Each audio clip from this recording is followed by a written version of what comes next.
I'm Fredrik Leilani, and I'm the filmmaker. And I'm Leilani Farha, and I'm the advocate. Hello, advocates. This is Pushback Talk, and this is our, the way of us keeping alive, putting words to each other, and we call it word food. Let's play with words, Leilani. It's your time. It's your time. I have a heavy word for you today. Oh my God. Yeah.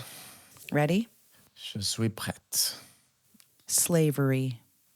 Oh, slavery. Something we thought was out of fashion. And then we find out that it's not really out of fashion.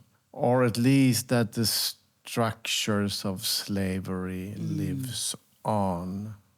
I actually saw a film called The Alabama Solution. I think it's competing to be Oscars nominated. It's filmed in a prison in Alabama. Is it a documentary, The Alabama Solution. It's on HBO or in Warner or whatever. Yeah. I met the filmmakers now in Amsterdam. But it's shot inside one of these prisons and people who've been in there for life, some of them for almost doing nothing, but they are still stuck there for life. And they are basically used as slave labor. So they lock them up as a business idea. It really tells a story. I mean, especially in the US, where the prisons is now a private enterprise. So there is a political interest and a lobby who want to lock up more people because it's good for their business. And the business is, of course, selling the space to the state, but then it's also slave labor who works for $1 an hour or something like that. So yes, the structure is there. That's the US. But then we see how, slavery. I mean, I know it also exists still today in some parts of Northern Africa, that it's actually is still working. But there is so many ways of own other people. In my last film, Breaking Social, we talked about Amazon. And we had Chris Smalls, who had been also in our podcast, who founded the Amazon Labor Union, and how Amazon managed to get declared like that they could run the operations even during the pandemic. And they were packing, the protection stuff and everything, but there was no protection for the workers. And there was no sick leave, so the workers had to work even if they were sick. So, I mean, isn't that some kind of slavery? Modern slavery, as they call it. Absolutely. Yeah. I was in South Africa recently, as you know, and you've been many, many times. I was in Cape Town, and I came to this place, where they put there's a stone in the ground, and it is the place where slaves stood and were bought and sold. And it just filled me with this, it's almost like a disbelief I have that much of the contemporary world was born of this slavery and the work of slaves. And more recently, I was at a team meeting with my organization, and one of our team who works on this podcast is African American. And it's not for me to tell her history and her story, but she did mention or talk about the idea of what it's like to not know your own family history, really, like to really know it as a result of slavery, of course, and to not know your family lineage, if you know what I mean. If you're brought over as a slave, then you lose your connection to your family lineage. And I found it so incredibly moving. So for my book, I've been reading a little bit about slavery and home and trying to make some connections. And I've been reading, really, there's actually some beautiful stuff out there about the role that home played for slaves, even if it was a shack, a hut that they could go to from time to time after working in the fields. It became a place, the home place became a place to shore up dignity, to shore up identity.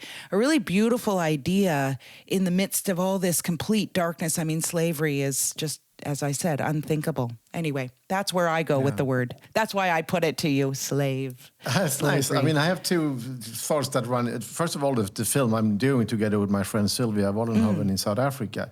is also about her family, her roots, which are also slave roots. And they have lost their language, they lost the family history, the family records. There are none. Yeah. That's very much an experience for a lot of people, that they have lost so much, also their own family records. But actually I read a book about my own country, my own part of southern Sweden, because we had here on the countryside a system where farm workers, the contract was included a house to stay, and they got some money. Yeah. But then the wife, she didn't get paid, but she had to milk the cows. There was like the duty of milking. Right. And that meant like 9 hours a day, and from early morning, midday to night, And it was such a tough system, so brutal. So the contract ended like in October, so people moved. So a lot of these families, they moved 30 times in their lifetime. Wow. And this is this system where you got paid by a house, and it ended in 45. So it's kind of recent. Right. And I've been thinking of, when I read a book, is also that a lot of people who walk around here have these kind of pain and wounds within them. Yeah. In their family history. They don't really know where it comes from. Those workers were also very late to get unionized. So they were kind of, in some way, so oppressed, so they almost accepted that this is how life is. We can never change anything. It became a part of their identity, which is compared to the factory workers who organized and, really could improve their conditions. Those workers had a big problem. And in Sweden, basically the system fell because suddenly the industry needed them elsewhere. Right. And the farm work got modernized and mechanized and so on, so they could move on. So slavery also existed in some kind of form also in a country like Sweden. Interesting. So I think we should keep an eye on slavery. Me too. We should talk about it. Well, and what you said too about the intergenerational trauma, it's not over yet. Even like the slavery of, many centuries ago, the intergenerational trauma is alive now, for sure. And the legacy is alive now. That's the film we are doing. Cool. There it is. So are you ready for one coming from me? Yes. You are. Keep it light. Keep it light, baby. This is light, and this is like a word from when we worked together doing Push. When I tried to tell you something. So the word is NGO-ish. Oh. NGO-ish. Yeah. At the time, I remember being deeply offended. Like, what the frick? Can you explain what NGO-ish is? Yeah, so according to Fredrik Leilani, NGO-ish is when people of the NGO world speak in a certain way using acronyms and, I don't know, insider talk. I don't know how to describe it, but something that the general population, the masses, wouldn't understand and wouldn't care about. And even NGO is one of those. Sure. Non-governmental organization. For those of you who don't know, that's what an NGO is. Many NGOs actually receive government money. Just saying. I do not. Yeah. I actually extend the definition. And you don't know this, Fredrik. I never told you this story, but when I was a very young activist, very young, the beginning even younger than now. Even younger than now, at the very beginning, I was at a conference on women's human rights, and a bunch of my friends were there, colleagues, and I had occasion to look down at this conference, and I was looking at the footwear of my colleagues, the shoes that they were wearing, and I decided that it was shameful, that the shoes were very NGO-ish. So I gathered my friends. Tell me, how did they look? Oh, earthy, like Birkenstocks before Birkenstocks were fashionable. Like granola kind of shoes, not fashionable. And it really irritated me. Yeah, granola kind of shoes. It irritated me, and I hope my friends are out there listening. They will remember. You can use that word, granola-ish. I like that. Yeah, granola-ish. So I gathered my friends. We're in Toronto. I took them to Queen Street, which at the time had a bunch of independent stores, not multinationals. And I really required all of them to buy new shoes. And we went to a place, it's a very trendy place called John Fluvog. And a bunch of us bought new shoes. And my friends refer to that all the time. My resistance to being NGO-ish. And even now, when Kirsten is our comms person at the shift, she produces a report, and I'm always saying, please make sure it doesn't look NGO-ish. When you're on the inside of it, you know what I mean. Yeah, I used it seriously, and I always do it when I talk to people who are active, and is to use a language that can be understood by everybody instead of excluding people with your language. And I can hear that a lot of people who are working really doing cool stuff, that they still have a language that is excluding people. Yeah. And I think we should try not to do that, because we need people. We need to reach out to people, and then we can't have a language that excludes. Yeah. And that's a much better definition than mine. Mine is like a little bit.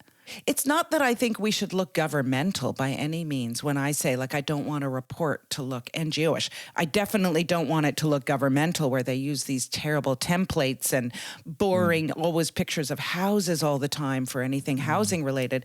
But I want things to feel here and now, and I want them to seem of the world, not of my micro world, of something bigger, to have a bigger vision beyond our little organization, so. Yeah, but you remember how we pushed the film, the opening scene at the bar in Toronto? Yes, I do. No, yes. it's an image of what's under threat, what we can lose. Yeah. So it's this kind of people coming together and singing and having fun. I think that's also, we should not only talk about the hard stuff, also the soft stuff. Yeah. And that sometimes the NGOs forget, and it becomes all these really hard facts and very important all the time. But important can also be boring. No, and you're right. There is often a lack of levity, a lack of a certain kind of creativity, a lack of love, a lack of joy in the NGO world. I agree with that. Yeah. I'm trying to fight that. Let's keep trying to fight that, Leilani. And I think you do fine. I mean, you are now world famous for your hairdo. Absolutely. Yeah, and that's kind of also some kind of resistance, to the NGO-ish world. That's absolutely correct. Yeah. Talking about that, I like your glasses. Have you seen mine? Oh, yeah. I also have new. I thought they were new, your glasses. I actually went to the, what do you call it, the optician. Oh, yes. For the first time in my life. Wow. And they told me that I need glasses. Wow. For what? Seeing far away or close up? Yeah, a little bit of everything. So it is kind of progressive. I'm still not used to it, but... Yeah. I thought those were new. Yeah. These are new too. Yeah, and I like them a lot. Yeah. So, yeah, it's good. Statement, making a statement. I don't know what statement. You tell me, Fredrik. No. I mean, we just want to get laid. I mean, that's the story, but still... Oh my God. Maybe that's your world, man. Oh, what about you? You're married. Sorry. Yeah. Leilani. Yes. Okay. But you look good, and I'm happy to be your friend. I look good now. I just got over a terrible flu. Even if you're a bit ugly. NGO-ish in between.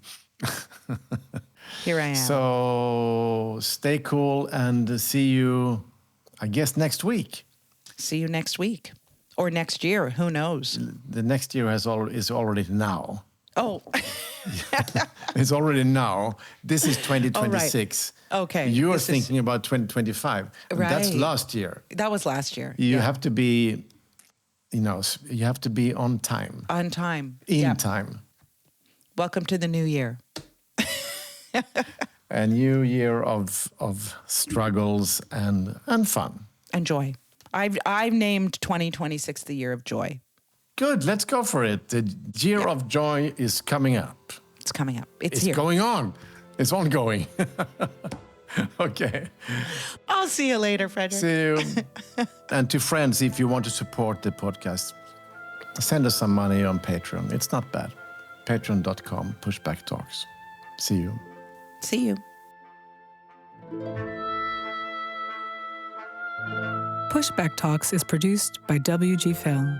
To support the podcast, become a patron by going to patreon.com/pushbacktalks. Follow us on social media at make_the_shift and push_the_film. Or check out our websites, maketheshift.org, pushthefilm.com, or breakingsocialfilm.com.